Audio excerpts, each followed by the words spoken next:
কিছু মনে করো না, এই কথাগুলো বলতে বাধ্য হলাম। একটু সবাইকে নিজের জায়গায় বসিয়ে দেখো না, দেখার চেষ্টা করো।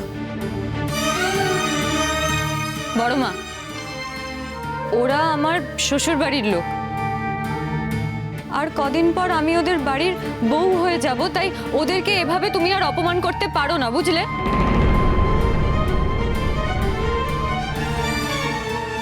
তুমি নিজেকে এসবের মধ্যে জড়িও না, আর যদি জড়াওই তাহলে আরেকটা কথা শোনো, কেউই কাউকে কোনোদিন অপমান করতে পারে না।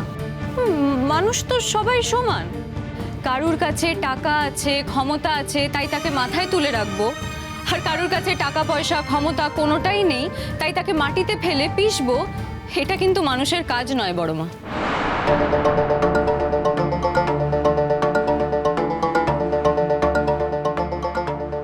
মেজো মামি,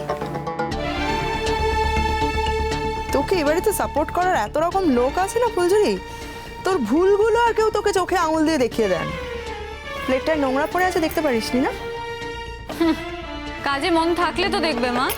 এই শোন, কাজেই যে এবার থেকে মন দিতে হবে সে কথা তোর মাথায় ঢোকে না? আমি এক্ষুনি বদলে নিয়ে আসছি। প্লিজ যাও। দেখ, ওরা তো এখানে ফুলঝুরিকে নিয়ে আলোচনা করতে আসেনি, আর তোরাও সেই জন্য এখানে দাঁড়িয়ে নেই।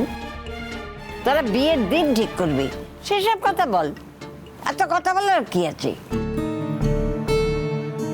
দেখ গাবলু, তোদের যা যা কথাবার্তা সব বলে নে, ভালো করে বলে নে। শুধু শুধু ফুলঝুরির জন্য সময় নষ্ট করিস না তোরা। শুধু শুধু ফুলঝুরিকে নিয়ে তো কেউ কথা বলছে না মা। চায়ের প্লেটটায় নোংরা ছিল তাই আপনার ফুলঝুরিকে বলা হয়েছে মা। নোংরা প্লেট থেকেই চাটা খেতে হতো কি? বলছো নাটা কোথায়? এই তো বললে। আর কতটা বলতে হয় সমানে তো তার প্রমাণ দিয়ে যাচ্ছ, আবার বলছে বলছি না। সে মানুষ তো, ভুল তো তার হতেই পারে, মানুষ মাত্রই ভুল হয়। আর মানুষেরই মধ্যে মন বলে একটা জিনিস থাকে, সে মনটা সবসময় নিজের আয়ত্তে থাকে না।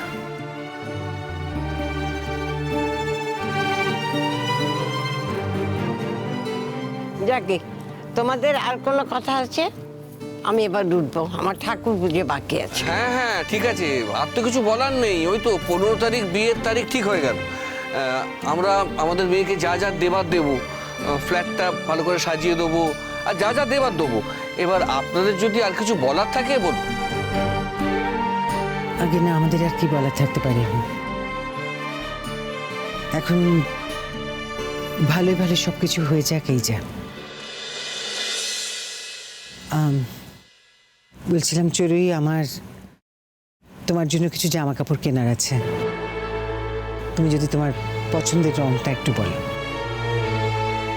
ও, ওটা তো আমি লালনকে নিয়ে গিয়ে ঠিক নিজেই কিনে নেবো আন্টি। মা, এখন একটু এরকম হয়, তুমি চিন্তা করো না।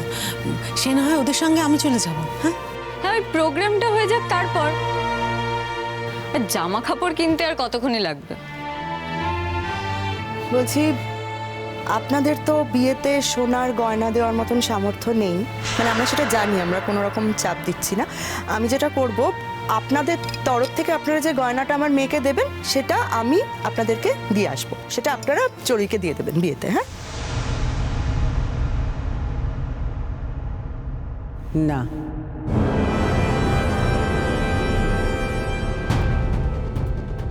আমাদের যা সামর্থ্য আছে আমরা তাই দেব। দেখুন, আমার যেটুকু আছে আমি তাই দিয়ে আমার ছেলের বউকে সম্মান জানাবো। আপনার দেওয়া গয়না ছেলের বউকে দিয়ে আমি নাম কিনতে পারবো না, কিছু মনে করবেন না। না না, আমি বুঝতে পারছি না যে এইসব ব্যাপারে তুমি কেন কথা বলছো। ওদের ওদের পক্ষে যেটা সম্ভব, যেটা ওদের সামর্থ্যের মধ্যে পড়ে, ওনারা সেটাই দেবেন। তুমি কেন কথা বলছো? মাথা তো আমাকে ঘামাতেই হবে। আমার মেয়ের পরিচিত কেউ যখন জিজ্ঞেস করবে, আত্মীয় স্বজনরা, বন্ধু বান্ধবরা, যে শ্বশুর বাড়ি থেকে তোকে বিয়েতে কি দিল, তখন যদি আমার মেয়ে তার উত্তর দিতে না পারে, যদি আমার মেয়ের লজ্জায় মাথা কাটা যায়, সেটা তো ঠিক হবে না, তাই না? না না, আমার মায়ের না একটা রুলি আছে, সেই রুলিটা ভাঙিয়ে চড়ুইয়ের জন্য অন্তত ওই লোহা বাঁধানো তো হবেই, তাই না মা? তাছাড়া কারো কাছেই আপনাদের মাথা কাটা যাবে না, কেননা সবাই তো জানতেই পারবে যে আপনার মেয়ে নিজে পছন্দ করে বস্তির ছেলেকে বিয়ে করেছে। বরং বেশি সোনা গয়না দিলে সেখানে কথা উঠবে যে এত টাকা বোধহয় অসৎ পথ থেকে এসেছে, তাই না বলুন?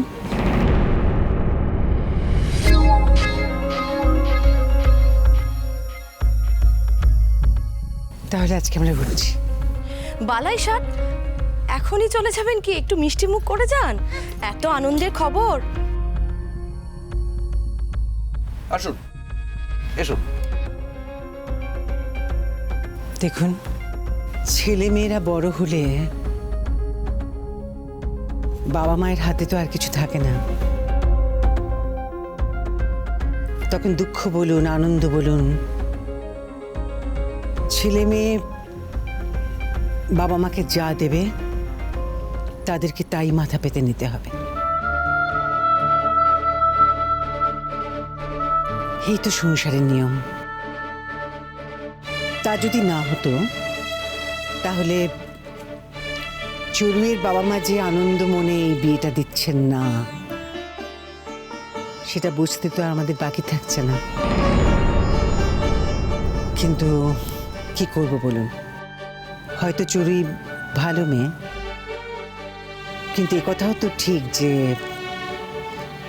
চড়ুইয়ের মতন একটা মেয়ের সাথে বিয়ে হচ্ছে বলে আমার ছেলেকে তার নিজের বস্তির ঘর ছেড়ে একটা ফ্ল্যাট বাড়িতে চলে যেতে হচ্ছে।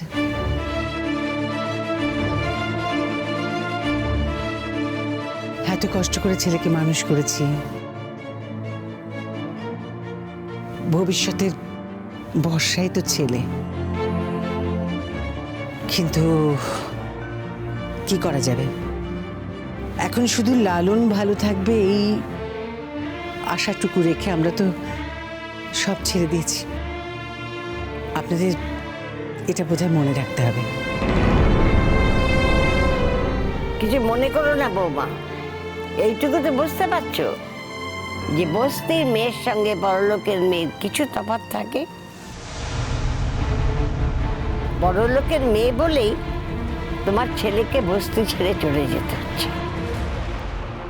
সমান ঘরের মেয়ে আনলে কিন্তু তোমার ছেলেকে বস্তি ছেড়ে চলে যেতে হতো না। কি আমি কিছু বললাম? মা, এখন ওসব কথা থাক না, তাহলে ওই কথাই রইলো। হ্যাঁ, সব কথা ঠিকই রইলো, আপনারা বরং খেয়ে নিন। দেখুন, এত রকম মিষ্টি দিয়েছেন না আপনারা, খেতে পারবো না, মানে খেয়ে আর এই বয়সে অভ্যেস খারাপ করতে পারবো না। মানে আমাদের তো এত সব মিষ্টি খেয়ে অভ্যেস নেই। বছরে ওই এক আধ দিন হয়তো মিষ্টি জোটে, তাও জোটে না। সেজন্যই বলছিলাম আর কি, এই বয়সে আর নিজেদের অভ্যেস খারাপ করে লাভ নেই।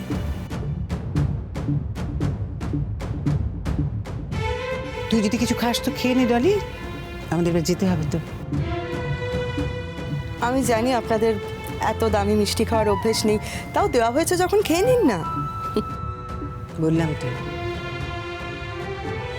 এই বয়সে অভ্যেস খারাপ করে লাভ নেই। আমাদের যেটা অভ্যেস আমাদের তার মধ্যেই থাকা ভালো। আর একটা কথা, আপনার মেয়ের আশীর্বাদের কথা, মানে আশীর্বাদে কি জিনিস দেওয়া হবে এটা নিয়ে দয়া করে আপনি ভাববেন না। আমাদের যা সামর্থ্য আমরা ঠিক সেটাই দিতে পারবো। ধরুন তাতে যদি সোনার জিনিস না হয়, রূপোর জিনিস দিই, আপনার মেয়েকে সেটাই মেনে নিতে হবে। ধুলো কোনা